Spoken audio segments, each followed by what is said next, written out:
Welcome back to Math Video Tutorials, and thank you for tuning in.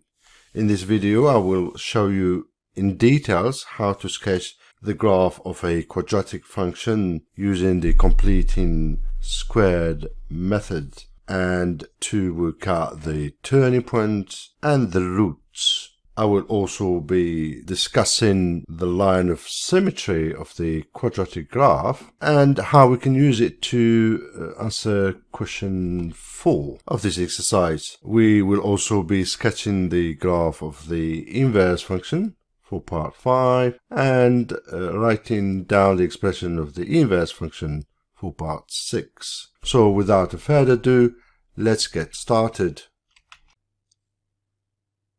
All quadratic functions come in the form of y equal ax squared plus bx plus c, where a, b, and c are constants.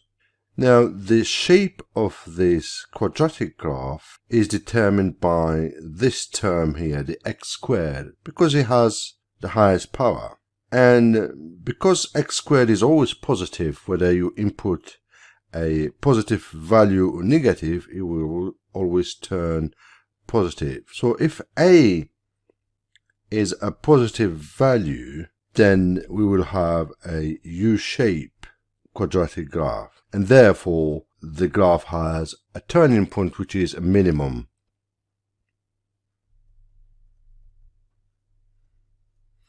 Now, on the other hand, if the coefficient a is negative, then it will turn to an N shape, and therefore the quadratic graph has a turning point which is a maximum.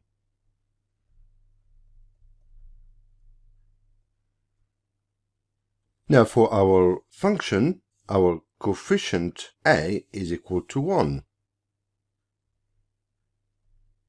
which is of course positive. Therefore our function f of x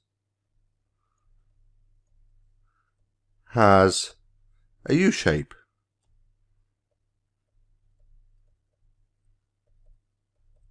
And therefore it has a minimum point.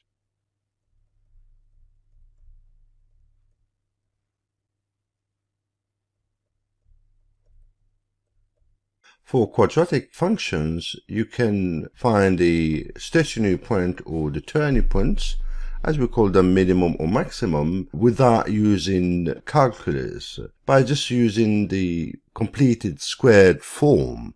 So, and that's what we're going to do here. We're going to rewrite this function as a completed squared form. Completed squared form comes in this form: x plus p all squared and plus q. How do I get p? Well, p is the middle term divided by 2. So the middle term is 6. The coefficient of the middle term is 6 and e divided by 2. So basically that's what it is, 6 divided by 2, and that gives you 3. If it was minus 6, then it would be negative 3, and it would be negative here. And then we just put it into the expression, if you like, here, x plus 3 squared. If I developed this or expanded this, I would get x squared plus 6x plus 9. Right, so to go around that 9, which wasn't there, we need to subtract it, minus 9, and add the 7. Because completing the squared, it just involves the first and the second term. The first and the second. And that's what we got here. So all I have to do now is to add this 2 up. So f of x is equal x plus 3, take away 2. This is the squared form I am after. Now this is handy because it will allow me to find the roots, or where the graph crosses the x-axis, and also, as I said, find the turning point, in this case a minimum. Let's first find the x-intercept. To find the x-intercept, you just make f of x equals 0. So therefore you've got to solve this. X plus 3 all squared subtract 2 equals 0. And this is quite easy to solve. You just use the inverse operations. Inverse or subtracting 2 is adding 2 to both sides. So we're going to add 2 to both sides. So we get x plus 3 all squared equal 2. And then the inverse for part 2 is square root. So we need to square root both sides. So that will give us x plus 3 equal plus or minus root 2. Because minus square root of 2 all squared, it gives me 2 as well. So write it down here just quickly, and you square it. That also gives you 2. Same as the positive square root of 2, you square, you get 2.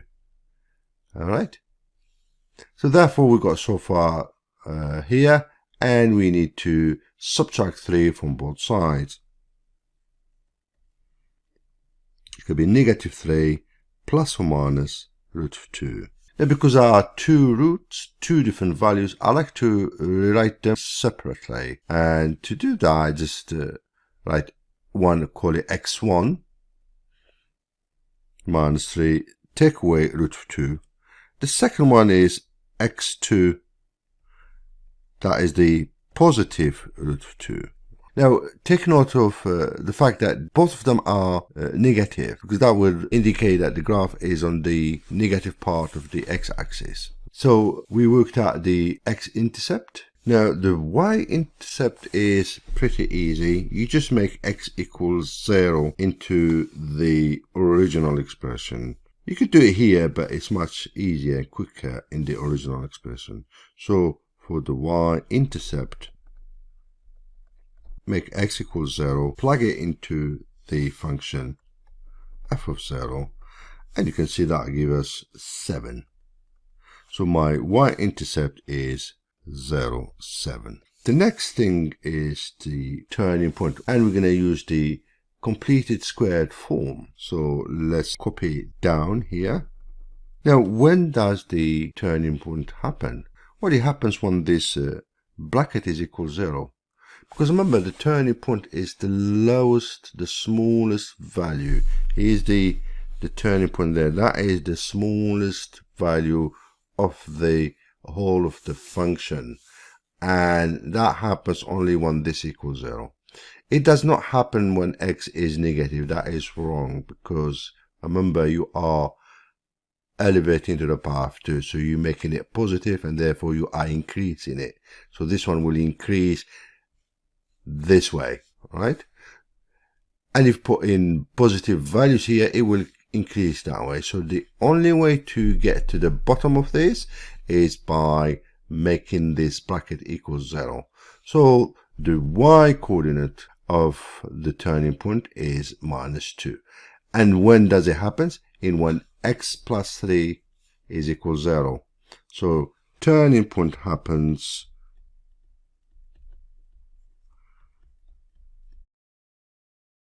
when x plus 3 equals 0, and therefore x equals minus 3.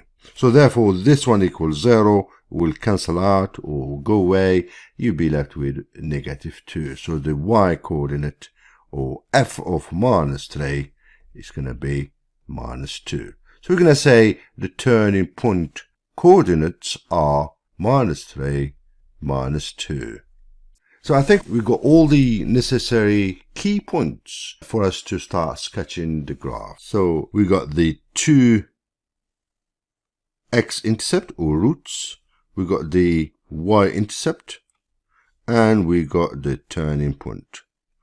And we know that the function has a graph with a U-shape, and therefore it has a minimum. That's our turning point there. So let's go ahead and sketch this graph. So when you are sketching a graph, bear in mind that you are sketching it roughly, nothing accurately, so you would not need a table of values. And what I'd like to do also, I'd like to sketch the graph first and then mark down my important points. So in my case, it's going to be something like this. And this is my y-intercept 7. Nothing to scale again. Very important. You shouldn't worry about the scale of a graph. The key thing you should worry about is this points. You need to clearly indicate and mark them down. All right. So this is my x1, which is going to be this. This is the smallest, so it will be here. This is x2, closer to 0. And this is my turning point.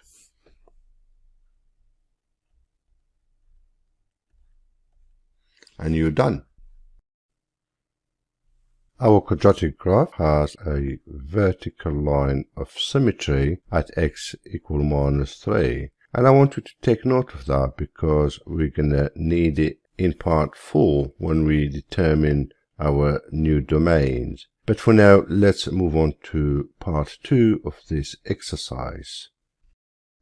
By definition, the range of a function is the set of all possible outcomes. Now, our function is a quadratic function with a domain covering the set of the real numbers. And at the same time, our function is a many-to-one type of function. So we could assume that the range of our function f of x also belongs to the set of real numbers. But when we examine the graph, we see that is not the case because the graph has smallest value minus 2 and all the outcomes from the graph projected to the y coordinates are greater or equal to minus 2 anywhere in the graph. So we can conclude that graphically f of x is greater or equal to minus 2. So this is wrong. So we can say the range is better determined graphically. Moving on to part 3, we are asked to say why is it the function f of x does not have an inverse function. Now we know that an inverse to exist, the original function has to be a one-to-one, and we also know that our function here is a many-to-one, is not a one-to-one. So therefore, as an answer to this part 3, we're going to say f of x is not a one-to-one.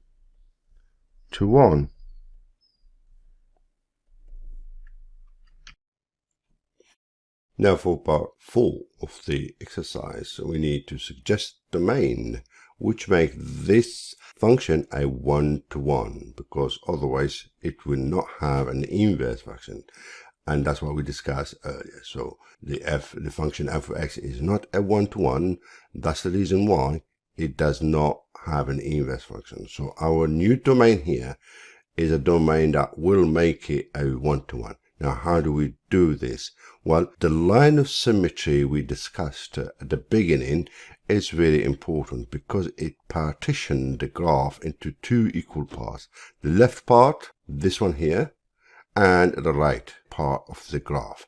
They are exactly the same. So if I remove this part here, this one here, and I keep this one, now we'll make the graph a one-to-one, because if I draw a horizontal line like so, it crosses it at one point only, and that makes it a one-to-one type of function, and it makes it a function that will qualify or produce an inverse function. The second method will be if I would remove this one here and I keep the left hand side of the graph.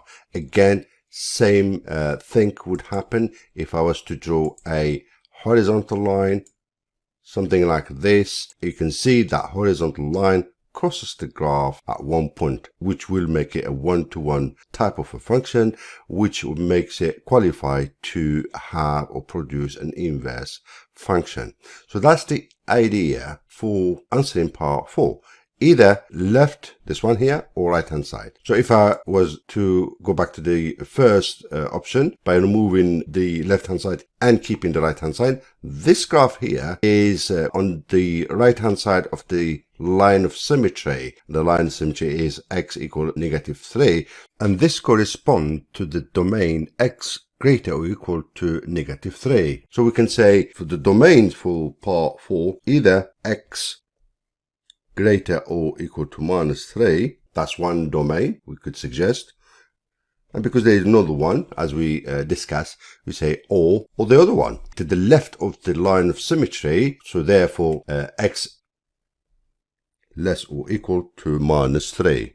So that's part 4 completed. Now for part 5, 6, and 7, I'm going to do them all together in one go for the domain x less or equal to minus 3, and then for the domain x greater or equal to minus 3. So we need to draw the graph of the function f of x and the inverse function. Since we have suggested two different domains, so we need to draw two different graphs, and this one is for the left hand side of the graph. So let me just change the graph here, or split it like so. Put it there. So that graph corresponds to this domain, and that graph corresponds to this domain. All right, so let's first label them.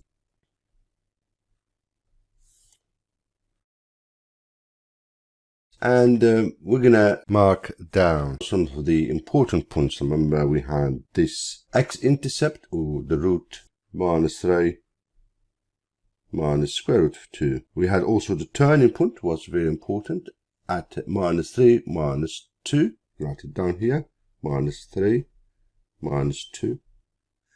And for this graph, we had this root here, which was the second root, minus 3 plus root 2. We had the y-intercept, which was 7, and turning point minus 3 minus 2. All we have to do now is just reflect each graph. So when you're drawing or sketching the graph of the inverse function, you use the line of reflection y equal x. That will be your mirror line. So we need to mirror this one here and that one. But what I like to do, just sketch the full graph of the inverse function, right, like this, and that will be my inverse function. The key thing is it looks like it. That's it. And then the point reflected, this one and this one, you need to mark them clearly. For this one here, will reflect into minus 2 minus 3 rather than minus 3 minus 2. So you need to switch the x and y coordinates between them. Minus 2 minus 3. All right, so that is the inverse graph and the original graph together in for this part 5. We need to do the same thing for this one here. Again, I'm going to just sketch the inverse and reflect this one along the line y equal x, or about the line y equal x, something like this.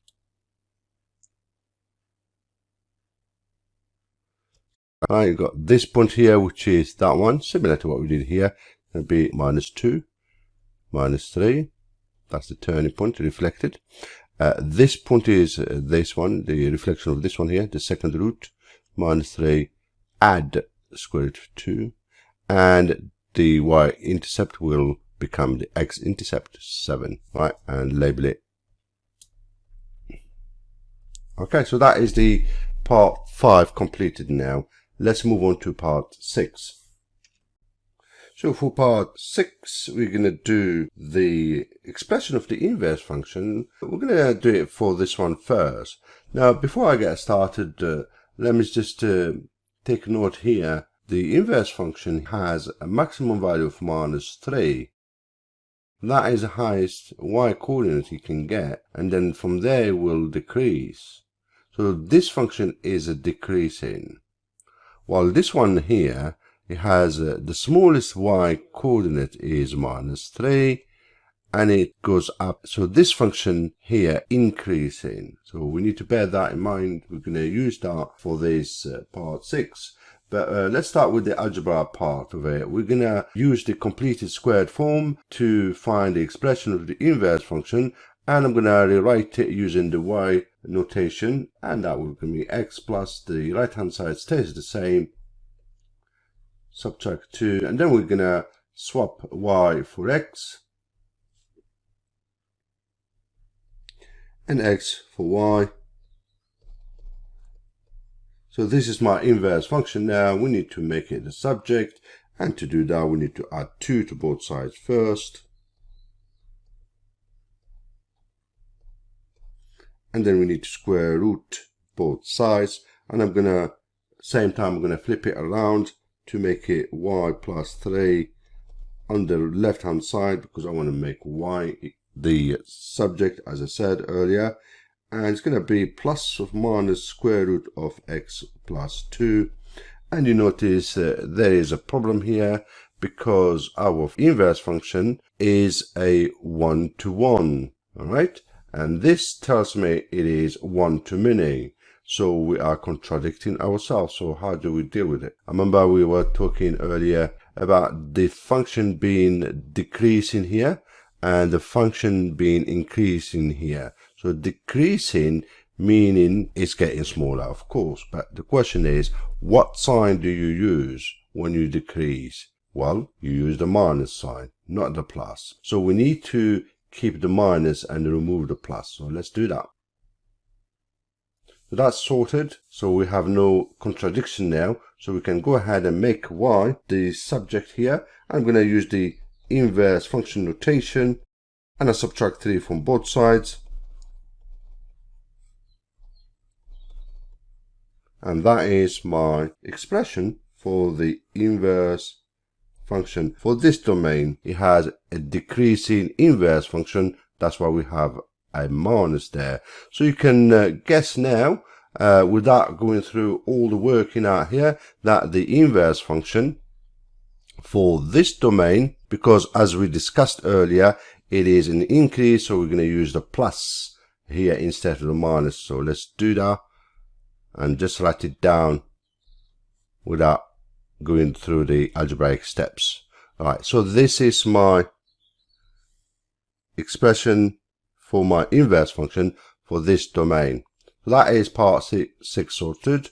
Part 5 is also sorted here and here, the sketching of the graph. We still have to do part 7. We want the range. Question 7 asks us to state the range of the inverse function. The range of the inverse function is the same as the domain of the original function. So we're going to say the inverse function is less or equal to -3. And same here. But this time it's greater or equal to -3. And with this we have completed the full exercise from part 1 to 7. And I hope this video tutorial was helpful. Thank you for watching and take care.